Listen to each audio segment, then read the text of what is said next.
এখন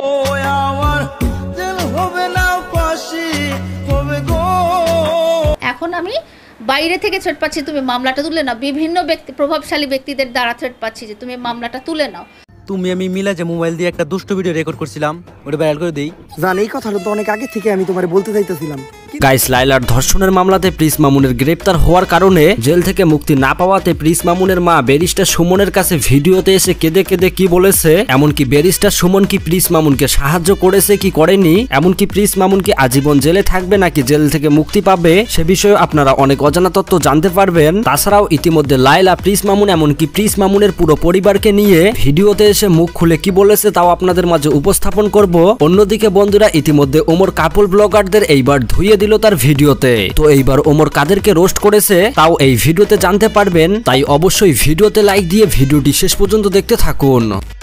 বন্ধুরা, সর্বপ্রথম এই কথা বলা যাক বর্তমান সময় সামাজিক যোগাযোগ মাধ্যমে প্রচুর পরিমাণে ভাইরাল টিকটকার প্রিন্স মামুনের গ্রেপ্তারের এই বিষয়টি। আমরা সেই 3-4 বছর আগেই দেখেছিলাম যে প্রিন্স মামুন তার মার বয়সের একটা মেয়ের সাথে মেলামেশা করতে থাকে। যদিও প্রিন্স মামুনকে এই বিষয়টি নিয়ে বহুবার প্রশ্ন করা হলে প্রিন্স মামুন বলে এজ ডাজেন্ট ম্যাটার, আসলে ভালোবাসা মন থেকে হয়। তবে দীর্ঘ 4 বছর রিলেশন করার পর এমনকি লাইলার কাছ থেকে নাকি অনেক কিছু ছিনিয়ে নেওয়ার পর অবশেষে লাইলাকে ছেড়ে দিল প্রিন্স মামুন। এমনকি আমরা তার রিসেন্টলি ভিডিওগুলোতে দেখতে পাই এই মেয়েটির সাথে সে ঘোরাঘুরি করছে। যদিও প্রিন্স মামুন বলছে এইটা নাকি তার বোন হয়, তবে সোশ্যাল মিডিয়াতে আসলে কেউ কারো কথাই বিশ্বাস না। কেননা যেখানে লাইলার সাথে বিয়ে না করেই 3 বছর একই ছাদের নিচে থেকেছে প্রিন্স মামুন, সেখানে তো এগুলো সামান্য বিষয়। তো যাই হোক, ইতিমধ্যে লাইলা বিভিন্ন নিউজ পত্রিকায় জানিয়ে দিয়েছে প্রিন্স মামুন এখন নিজের পায়ে দাঁড়িয়েছে বলে আমাকে ছেড়ে দিয়ে এখন অন্য কারো হাত ধরছে, এমনকি কোটি টাকা দিয়ে সেলুনও দিয়েছে। আর যার ফলেই মূলত লাইলা এই ধর্ষণের মামলাটা দিয়েছে। তো প্রিন্স মামুন কারাগারে বন্দী থাকার কারণে ব্যারিস্টার সুমনের কাছে কেঁদে কেঁদে ভিডিওতে এসে কি বলছে সেই ভিডিওর কিছু ক্লিপ দেখুন। হিসাবে তোমার কাছে আমি রিকোয়েস্ট করতেছি, তুমি আমার ছেলের বাসায় দাঁড়াও, আমার ছেলের বাসায় দাঁড়াও। তুমি তো গরিবের বন্ধু, তুমি তো অসহায়ের বন্ধু, তুমি তো নিঃস্বার্থী। তুমি আমার পাশে আইবা থেকে করি তা না, কিন্তু যখন মামুন ভালো ছিল তখনও আমি তোমার জন্য দোয়া করছি, করে গেছি। এখন আমি তোমার কাছে রিকোয়েস্ট করতেছি, বাবা তুমি আমার পাশে একটু দাঁড়াও। তোরা হিসাবে গরিবই, ও যে টাকাটা ইনকাম করে ওরা কিন্তু ভাই বোনের পিছিয়ে খরচ চালায়, মা বাপের পিছিয়ে খরচ চালায়। আমি অসুস্থ, আমার পিছিয়ে প্রতি মাসে অনেক টাকা খরচ যায়।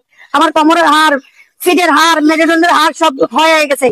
বন্ধুরা, আমার কি মনে হয় প্রিন্স মামুন এমনকি লাইলার এই ঘটনার সাথে প্রিন্স মামুনের মাও অনেকটা জড়িত আছে। কেননা আমরা প্রচুর ভিডিওতে দেখেছিলাম যে প্রিন্স মামুন এমনকি লাইলার একসাথে ভিডিওতে অনেক ভালো ভালো কথা বলেছে তার মা। তো যাই হোক, অন্যদিকে আবার লাইলাকে নাকি হুঁশিয়ারি দেওয়া হচ্ছে এই মামলাটা তুলে নেওয়ার জন্য, যার কারণে ইতিমধ্যে লাইলা ভিডিওতে এসে প্রিন্স মামুনকে নিয়ে কি কি বলল সেই ভিডিওটি দেখুন।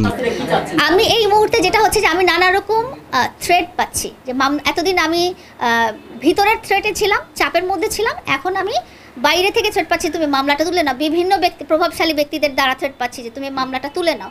তো আমি ডিসাইড করেছি যে আমি মামলাটা কন্টিনিউই করব এবং আদালতের প্রতি সম্মান রেখে বলছি যে তারা যেই ডিসিশনই দিবেন, তারা যদি বলেন যে মামলাটা মিথ্যা ছিল তাহলে আমি সেটাই রাজি হব। এটা আপনারা নিজেরা দেখেছেন, ওর পরিবর্তনটা আমি স্লাইডের ছবি নিয়েছিলাম যে ওর 2021 সালের চেহারা কি ছিল এবং 2024 সালে যে ওর চেহারাটা কি হয়েছে, আপনারা নিজেরা যারা সোশ্যাল মিডিয়াতে আছেন তারা দেখেছেন। তাছাড়াও ইতিমধ্যে আমরা সামাজিক যোগাযোগ মাধ্যমে দেখতে পাই অনেকেই বলছে প্রিন্স মামুনের মা নাকি লাইলার বাড়িটা ছিনিয়ে নেওয়ার চেষ্টা করেছে, যেটা না করতে পেরে প্রিন্স মামুনকে সরিয়ে দিয়েছে লাইলার কাছ থেকে। মূলত তাদের সবার নজরটা ছিল লাইলার সম্পত্তির ওপর নাকি। মামুনের মা একজন ডিভোর্সি মহিলার 10 তলা বিল্ডিং এর দিকে নজর দিয়েছে যে এইটা সে লিখে চায়, এটা সে মামুনকে দিয়ে করাতে চায় যে এটা যদি লিখে দাও তাহলে বিয়ে করব। এটা কেমন অদ্ভুত বিষয়। তো বন্ধুরা, এই বিষয়টি নিয়ে আপনাদের মতামত অবশ্যই কমেন্ট করে জানাবেন। তাছাড়াও অন্যদিকে বাংলাদেশের জনপ্রিয় আক্তার আলী ভাই, যাকে কম বেশি বাংলাদেশে সবাই চেনেন, তিনিও ইতিমধ্যে প্রিন্স মামুন এমনকি লাইলার এই বিষয়টি নিয়ে কি বলল সেই ভিডিওর কিছু ক্লিপ দেখুন। ভাই মরার পরে কি কবরে নিয়ে যাবো? এতগুলো সেলিব্রিটি, এতগুলো ফ্যান পড়লে কবরে নিয়ে যাবো? এই আজকে যে মামুন জেলে গেছে না, ওর কারণে গেছে, তৃতীয় ব্যক্তির কারণে গেছে, কারণ লাইলার জন্য যায়নি। লাইলাকে দোষ দিচ্ছি না, মামুনকে দোষ দিচ্ছি না, দোষ দিচ্ছি তৃতীয় ব্যক্তিকে এখানে। তো বন্ধুরা, লাইলার করা মামলাতে প্রিন্স মামুনের আসলে কি শাস্তি হতে পারে আপনারা অবশ্যই কমেন্ট বক্সে জানাবেন। তো এবার কথা বলা যাক ওমরের কাপল ব্লগ নিয়ে। টিকটকারের পর এইবার কাপল ব্লগারদের ধুয়ে দিল ওমর তার ফানি ভিডিওতে, বিশেষ করে লিঙ্ক নিয়ে জান্নাত তোয়া, এমনকি ইমরান ভিপি, এমনকি সুমাইয়াকে নিয়ে। আপনারা যে ফেসবুকে কাপল ব্লগ গুলো দেখেন, এদেরকেই উদ্দেশ্য করে ভিডিও বানিয়েছে ওমর। তো বন্ধুরা, ওমর আসলে বউ ব্যবসায়ীদের নিয়ে কি ভিডিও বানিয়েছে এইবার তার ফানি ভিডিওতে, তো চলুন আমরা তার কিছু ক্লিপ ভিডিও দেখে আসি। এই কাপল ব্লগে সফল হইতে গেলে শুধু আপনার একার নির্লজ্জ হইলেই হইব না, আপনার বউয়েরও হইতে হইব নির্লজ্জ। কিছুদিন আগে ভুলবশত আপনাদের একটি লিঙ্ক ভাইরাল হয়েছিল, এই বিষয়ে যদি কিছু বলতেন। ভাই আজকে আপনার একটা গোপন কথা কই, লিঙ্কটা তো ভুলে ভাইরাল হয় নাই, ওই লিঙ্কটা আমরা দুইজন মিলা ইচ্ছা করে ভাইরাল করছি, তাই না বেবি?